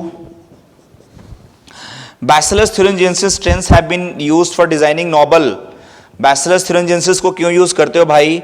design Nobel बायोमेटालॉजिकल techniques गलत है, बायोमिनरलाइजेशन प्रोसेस ये भी गलत है, bio insecticidal plant like BT cotton, BT corn ये सही है। तो 62 the answer is what? C, ठीक है, okay. Now question number 64,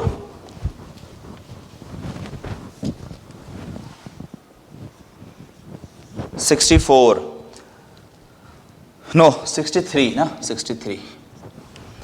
bilateral symmetry, metameric segmentation, coelom and open circulatory system किस में प्रेजेंट है? कौन से फाइलम? तो ध्यान से देख, एनेलिडा, एनेलिडा में होता है बायलेटरल मेटामेरिज्म और क्लोज्ड टाइप, इसमें पूछ रहा हो ओपन एनेलिडा होगा नहीं। सेकंड, मोलस्का, उसमें बायलेटरल होगा, ओपन टाइप भी होगा, लेकिन वहां पे अनसेगमेंटेशन है, ये भी नहीं होगा, सेगमेंटेड पूछ रहा है मेटामेरिज्म। ऑर्थ्रोपोडा, इसके बाद डिस्कस करूंगा। इकाइनोडर्मेटा, इसमें रेडियल सिमेट्री और ओपन टाइप सर्कुलेशन, ये तो हो नहीं, रेडियल सिमेट्री से खत्म हो गया। ऑर्थ्रोपोडा में बायलेटरल भी होता है, मेटामेरिक भी होगा, सिलोम भी होगा और ओपन भी होगा, तो याद हो गया हम लोग को।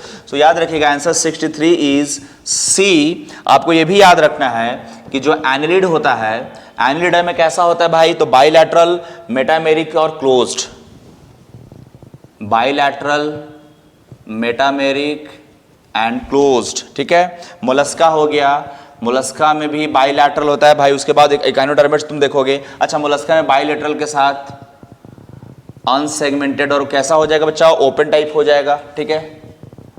आपका मोलस्का के बाद इकाइनोडर्मेट, ये आर्थ्रोपोडा आपको पता है, इकाइनोडर्मेट्स में देखोगे तो क्या हो जाएगा? ओपन एंड रेडियल, तो गलत हो गया। Question number 64, the structure which attaches the ovary with the dorsal wall, तो नाम में लिखा हुआ है पहला ट्यूनिका सेरोसा, नहीं, ट्यूनिका सेरोसा बॉडी के कवरिंग्स का आउटर मोस्ट है, ये हो नहीं सकता। सेकंड, मेसोवेरियम, ओवेरी, इसमें इसका नाम में देखो ओवेरी आ रहा है, ओवरी, तो आंसर क्या हो जाएगा? मेसोवेरियम, मेसोवेरियम ही अटैच करता है। Third is mesorchium, mesorchium testis को अटैच करता है, सपोर्ट करता है। और फोर्थ है ग्लिसन्स कैप्सूल, जो किडनी में प्रेजेंट होगा, ठीक है। So what is the correct answer? Mesovarium. 64 answer is mesovarium. Question number 65, which is not a part of hand brain, sorry. तो cerebellum, pons and medulla, hind brain का part क्या होता है भाई? तो हिंड ब्रेन का पार्ट आगे में पोन्स, पीछे सेरेबेलम, नीचे में medulla oblongata. Thalamus is part of diencephalon which is part of fore brain, yes. तो 65 द आंसर इज ए, ठीक है। Cry protein is produced by, देखो बीटी से कितना क्वेश्चन पूछा है। Phytophthora palmivora, Bacillus thuringiensis, nostoc, all of this, भाई Bacillus, BT Bacillus thuringiensis। Question number 66 answer is B.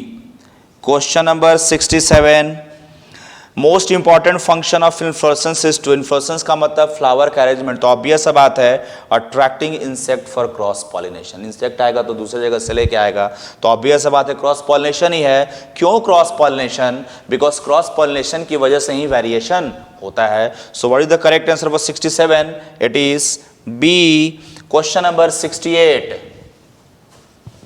Question number 68, enzyme that catalyzes endergonic synthesis coupled with exergonic hydrolysis। Synthesis तुम देखो, synthesis करा रहा हो एटीपी के presence में, ligase, isomerase, lyase, transferase. Isomerase, lyase, transferase में bond टूटता है। एटीपी का यूज बहुत कम जगह पे होगा।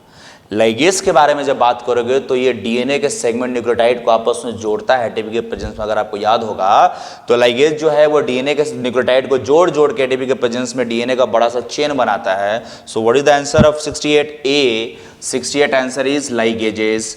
Question number 69 is what the correct representation for binomial nomenclature?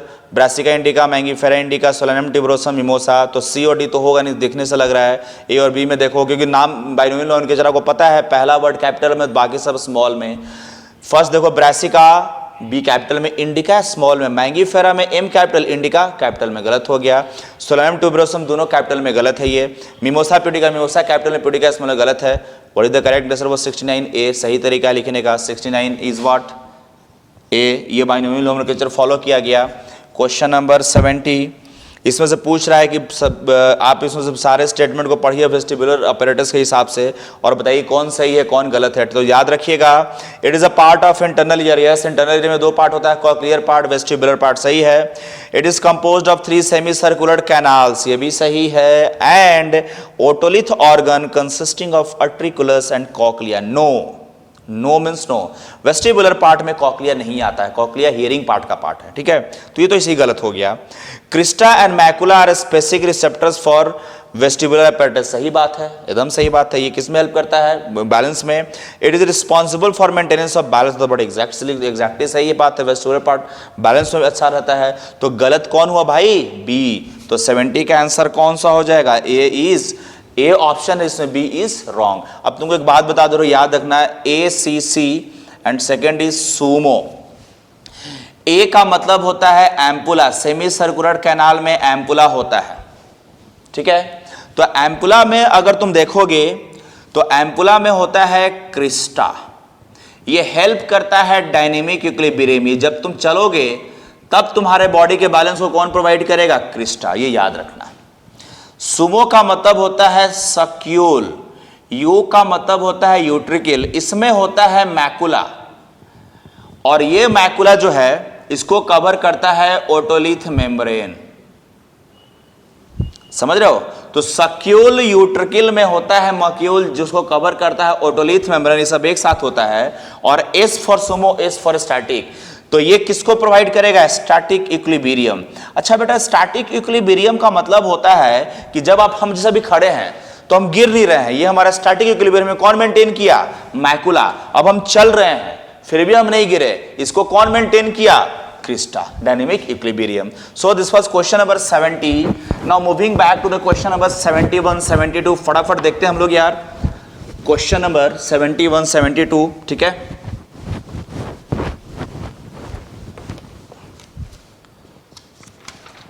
Question number 71, NADP is reduce to NADPH। भाई इसको सिंपल याद रख लो।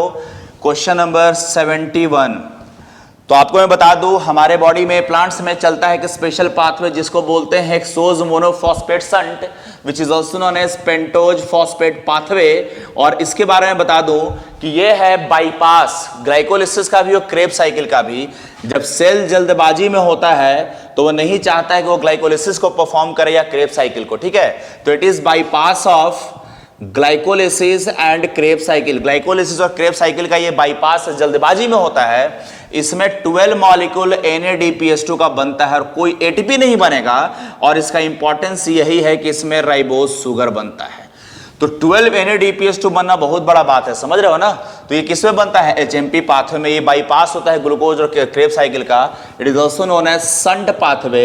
HMP का मतलब होता है hexose monophosphate shunt, hexose monophosphate shunt. So this is question number 71. What is the correct answer? A. Now question number 72. Question number 72, ठीक है. Plants with ovaries having only one or few ovules are generally pollinated by. जहां पे एक या दो ovule है वहां पे चांसेस पॉलिनेशन के कम होंगे, तो इसलिए वो हमेशा विंड पॉलिनेटेड होता है. विंड पॉलिनेटेड इसलिए होता है क्योंकि विंड एक ही बार बहुत सारे पोलन ग्रेन को लेके आएगा. अगर एक दो लेके आता तब तो नहीं हो पाता. एजेंट हो तो एक ही दो लेके आता, लेकिन विंड है तो इतना ज्यादा लेके आ रहा है कि कहीं ना कहीं एक या दो, भले एक ही ओव्यूल कहीं रहे, पॉलिनेट हो जाएगा. So what is the correct answer for 72? D, wind pollination. 73. Number of chromosome root cell में 14 है, तो नंबर ऑफ क्रोमोसोम सिनर्जिड आधा हो जाएगा. सिनर्जिड हैप्लॉइड सेल है, तो क्वेश्चन कितना हो जाएगा? Answer is A. 74. Select the correct. Sex linked traits appear more frequently in females. No, male में भी appear होता है. Color blindness is caused due to proper formation of color sensitive cells. No, it is. ये तो भाई sex linked हो गया. ये सेक्स तुम कह सकते हो ये सेक्स लिंक्ड डिजीज है, और प्रॉपर फॉर्मेशन की वजह से तो नहीं होगा ना, इम्प्रॉपर की वजह से होगा. Human females have double dose of X chromosome. Drone bees produce sperm by meiosis. Human females में डबल एक्स क्रोमोसोम होता है. सही बात है. Answer is what? C. Fourth भी ऑप्शन देख ले. Drone bees produce sperm by meiosis. No, drone तो ऑलरेडी हैप्लॉइड है, तो ड्रोन माइटोसिस से प्रोड्यूस करता है. याद रखना, हनी बी का 3 family, queen, worker, drone. Drone haploid, बाकी तुम्हारा जो क्वीन और वर्कर है वो कैसा होता है? डिप्लॉइड. जो हैप्लॉइड हो गैमेट कैसे बनेगा? माइटोसिस है ना. यस. क्वेश्चन 75, 1 और 2 सेट में डिस्कस किया हूं मैं इसको. विच of the following correctly represent the blood flow in pulmonary circulation? भाई पल्मोनरी सर्कुलेशन में क्या होता है? लंग और हार्ट के बीच का सर्कुलेशन. ये मान ले कि हमने हार्ट को बना दिया, समझ रहे हो ना, तो हार्ट में क्या हुआ? कुछ नहीं. और यहां पे सपोज करो कि हमने लंग को भी बना दिया, ठीक है, तो भाई यहां पे क्या आया? बोल.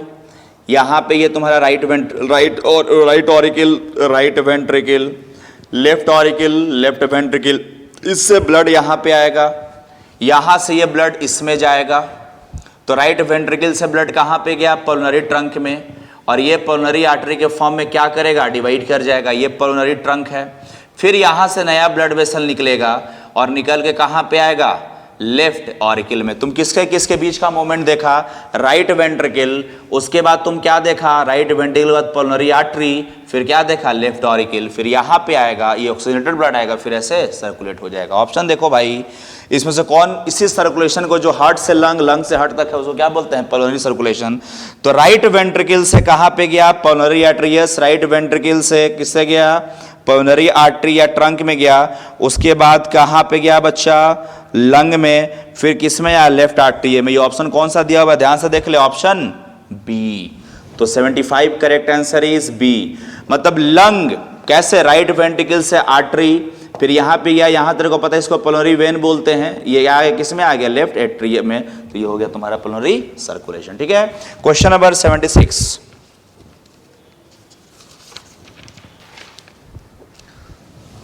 ये डायरेक्ट इंफॉर्मेटिव क्वेश्चन है. Formation of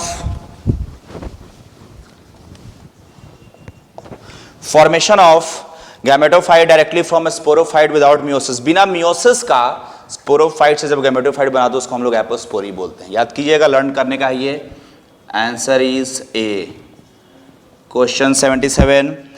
fern prothallus developed from spore. यार फर्न का प्रोथैलेसिस किससे बनता है? Spur, microsporia, megaspore. यस, तो 77 the answer is C. 78. Bonding between deoxyribose and base in pyrimidine nucleosidase. Yes, कुछ नहीं है भाई, ये राइबोज शुगर मैंने बना दिया यहाँ पे, और यहाँ पे नाइट्रोजनस बेस है, ये कार्बन 1 था, तो इसका कार्बन इसका भी 1 से ये बॉन्डिंग बनता है, जिसको बोलते हैं 1,1 glycosidic bond. Answer 78 is what? 1. Yes, A 1,1 हो जाएगा ना, A. Question number 79. Photoperiodic stimulus is received by leaves. बताया था जिस प्लांट में लीफ नहीं होता उसमें फ्लावरिंग नहीं होता है, तो इसका आंसर क्या हो जाएगा? लीफ. क्यों? क्योंकि लीफ में जब फोटोप्रोटिक स्टिमुलस मिलता है तो यहाँ पे फाइटोक्रोम्स एक्टिव हो जाएगा, और ये फाइटोक्रोम्स क्या बनाता है? फ्लोरिजेन हार्मोन कॉम्प्लेक्स. और ये फ्लोरिजेन क्या करेगा? एपिकल मेरिस्टेम में जाएगा और यहाँ पे फ्लावरिंग को कराता है. ठीक है. 79. Question number 80. So question number 80 is very important.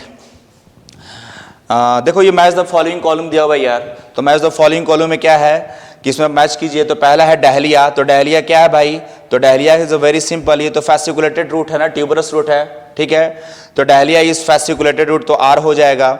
Solanum tuberosum, ये क्या है, सिंपल सा बात, तेरे को आइस और पोटैटो तुमने पढ़ा है, तो आइस ग्रो करता है, तो सोलानम ट्यूबरोसम क्या हो जाएगा, आइस। थर्ड इज ब्रायोफाइलम, तो ब्रायोफाइलम लीफ का कंडीशन है, किसमें होगा, फाइलस बर्ड लीफ में छोटे छोटे बर्ड आ जाते हैं, आपको पता है। और पिशिया और एकॉर्निया, आपको पता है पिशिया और एकॉर्निया के बारे में अगर बात करोगे, मैं क्वेश्चन नंबर 79 डिस्कस कर रहा हूं, क्वेश्चन नंबर 79 कर रहा हूं, सॉरी, हाँ क्वेश्चन नंबर 79 डिस्कस कर रहा हूं, ठीक है। क्वेश्चन नंबर 79 डिस्कस कर रहा हूं मैं, तो आप इसमें देखोगे, sorry 79 80 sorry question number 80 discuss कर रहा हूं मैं, 80, अभी तक 79 था। तो देखो भाई, पिशिया और एकॉर्निया में ऑफसेट होता है। ऑफसेट क्या है, अंडरग्राउंड एक्वेटिक है। जैसे यहाँ पे एक स्टेम ऐसा हॉरिजॉन्टल स्टेम जा रहा है, तो यहाँ पे एक प्लांट बन गया, फिर ये यहाँ पे एक प्लांट बना देगा, फिर ये यहाँ पे एक प्लांट बना देगा, और ये पानी के अंदर में है, इसी को हम लोग बोलते हैं ऑफसेट। तो भाई बता दे बट फटाफट, पिशिया आइकॉर्निया में क्या हो जाएगा, ऑफसेट। तो बता, डहलिया का आर हो जाए, फैसिकुलेटेड ट्यूबरस रूट होगा, सोलैनम का आइज हो जाएगा, ब्रायोफाइलम का एपिफाइलस बर्ड हो जाएगा, पिशिया का offset. So the answer is C, yes, C is the answer. Now moving to the question number 81।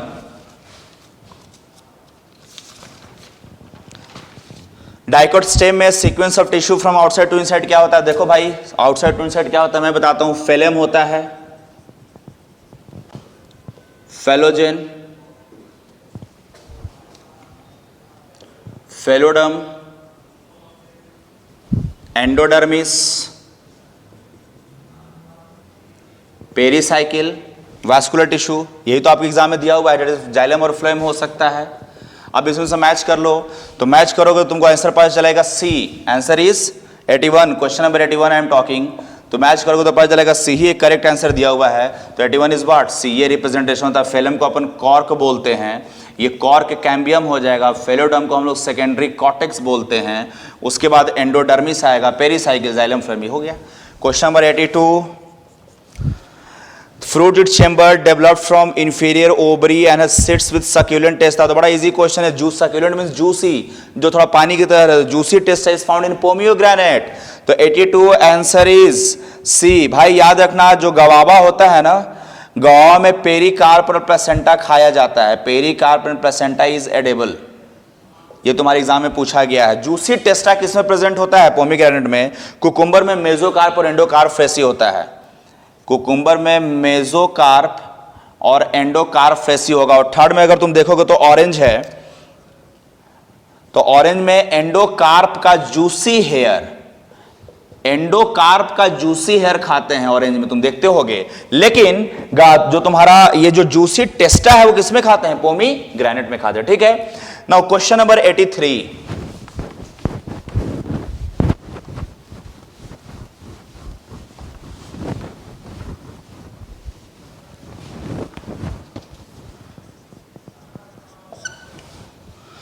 What is the role of complement in the body's defense? It interferes with viral application. No, complement system पकड़ के उसको destroy करता है, पोर create करता है उनके body के वाल में, ठीक है ना।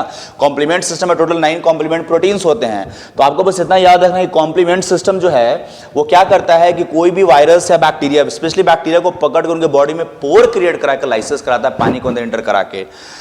वायरल एप्लीकेशन गलत है। इन्वॉल्व विद एंटीबॉडी प्रोडक्शन गलत है। It aids antigen presentation, antigen presenting cells are what, Kupffer cells हो गया, मोनोसाइट सेल्स हो गया, न्यूट्रोफिलिक सेल्स हो गया, वो प्रेजेंट करते हैं। Fourth is causes cell lysis, सही है।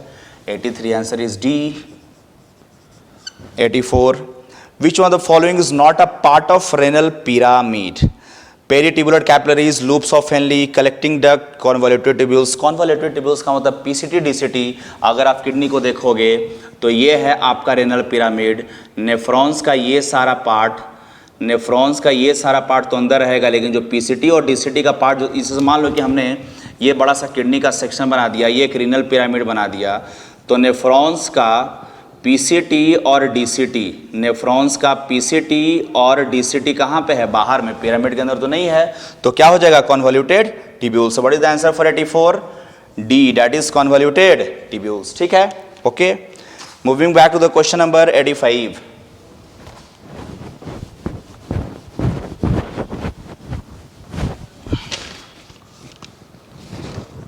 रिपीटेड क्वेश्चन सेम है. In contrast to annelids the platyhelminthes show radial symmetry, presence of pseudocoel, bilateral symmetry and absence of body cavity. नहीं, तो आपको मैं बता दूं प्लैटीहेलमिन्थस में बॉडी कैविटी नहीं होता है, जबकि तुम्हारा एनिलिड्स में होता है. तो answer is what? D. Question number 86. The oxidation of 1 NADPH2 yields how much? आपको पता है एक NADH2 से 3 ATP, एक FADH2 से 2 ATP. तो आंसर 86 का कितना हो जाएगा? C. Question number 87. The causal agent for African sleeping sickness trypanosoma gambiense. Yes, last को 2 सेट जो मैंने NTA 2 या 1 डिस्कस किया उसमें क्वेश्चन आया था. ट्रिपैनोसोमा गैम्बियंसी जो होता है बच्चा, वो क्या कॉज करता है? African sleeping sickness. और इसका जो वेक्टर होता है इस बीमारी का, ये होता है सीशी fly and which is also known as glossina palpalis. बहुत बार पूछा है यहां से तुम्हारे एग्जाम में क्वेश्चन. ठीक है. Question number 88. Late blight of potato is caused by fungus. जो लेट ब्लाइट ऑफ पोटैटो होता है ना, वो कॉज करता है एक फंगस, जिस फंगस का नाम है phytophthora infestans. Yes, answer is B. एक फंगस है जिसको हम लोग बोलते हैं फाइटोप्थोरा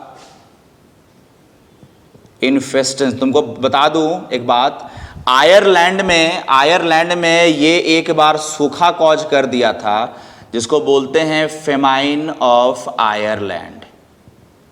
समझ में आ रहा है? और इसी बहाने एक और मैं तुम लोगों को शॉर्टकट में एक बात बता दे रहा हूं. एक बीमारी है जिसको हम लोग बोलते हैं ब्राउन स्पॉट ऑफ राइस.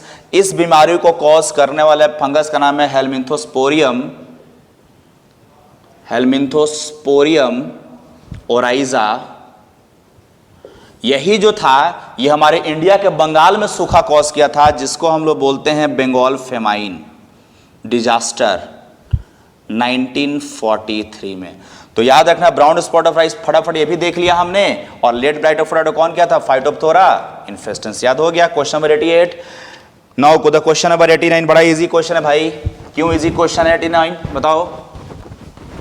तो क्वेश्चन नंबर 89 इजी इसलिए है क्योंकि पूछ रहा है कि स्पिंडल फाइबर किससे अटैच होगा. यस, तो क्वेश्चन नंबर 89 को याद रखिएगा. तो मैं आपको पहले बता दूं एक स्पेशल बात. Suppose this is a sister chromatid. तो हर एक सिस्टर क्रोमैटिड के बीच में एक प्रोटीन का डिस्क होता है जिसको बोलते हैं काइनेटोकोर. ये भी एक सिस्टर क्रोमैटिड है. यहाँ पे भी एक प्रोटीन का डिस्क होगा जिसको बोलते हैं काइनेटोकोर. दोनों काइनेटोकोर को मिलाओगे तो बोलते हैं सेंट्रोमियर. और इसी काइनेटोकोर से कौन अटैच होता है? Spindle fibre. So what is the correct answer? Yes, 89 is B. And the last question, question number 90. Following statement पढ़ो और बताओ सही कौन है. ठीक है. A typical anther consists of diathecus. Diathecus का मतलब 2 लोब. सही है, 2 लोब होता है. समझ में आ रहा है? सैक कितना हो जाएगा? 4. टेट्रास्पोरेंजिएट. एक apparatus consists of 2 antipodals and 1 axil. No, एक apparatus में 2 synergids और एक होता है. गलत हो गया यहीं पे ये. Cleistogamous flowers are invariably autogamous. Autogamous का मतलब सेल्फ पॉलिनेशन. तो ऑब्वियस बात है, जो फ्लावर्स हमेशा क्लोज्ड होता है उसके अंदर बाहर से पॉलिनेशन हो नहीं सकता. तो cleistogamous flowers are always autogamous. If a female parent produces unisexual flowers there is no need for emasculation. भाई ऑलरेडी यूनिसेक्सुअल फ्लावर है, सेम एक ही सेक्स का फ्लावर है. तो वहां से तुम कॉमन सेंस लगाओ कि मेल को हटाने का जरूरत पड़ेगा. अबे मेल तब ना हटाओगे जब मेल फीमेल दोनों होगा. कोई एक ही है तो हटाने की जरूरत क्या है? Emasculation means removal of anther. कोई जरूरत ही नहीं है. So what is the correct answer? कितना करेक्ट है? 3. कौन कौन सा? A, C and D. 90 correct answer is C. और कौन कौन सा करेक्ट होगा? A होगा, C होगा और D होगा. सो बच्चा, this was all about the discussion of the NTA set 3 biology. मैंने एक एक पॉइंट को डिस्कस किया और ये बड़ा जबरदस्त क्वेश्चन है यार. तुम देखो, बस क्वेश्चन गधों की तरह मत लगाओ. तुम नोटिस करो कि जितना भी सेट तुम देख रहे हो, हर एक सेट में क्वेश्चन एक पार्टिकुलर टॉपिक से आ रहा है. तो क्वेश्चन तो आउट है मार्केट का. ये क्वेश्चन यहीं से आने वाले हैं. So my very all the best to you guys. For more details on, अगर आप टॉपिक्स का क्लास देखना चाहते हो तो please go on and log in to the go live application. वहां पे हमारे सारे टॉपिक्स के क्लासेस भी हैं, तो आप वहां पे इजीली एक्सेस कर सकते हो. Up to here I guess मैंने आपको 1.5 घंटे में एक क्वेश्चन का डिस्कशन नहीं किया, but it was complete revision of your bio program. Thank you very much. Take care. All the best. Stay safe, stay healthy from corona. ठीक है. Take care.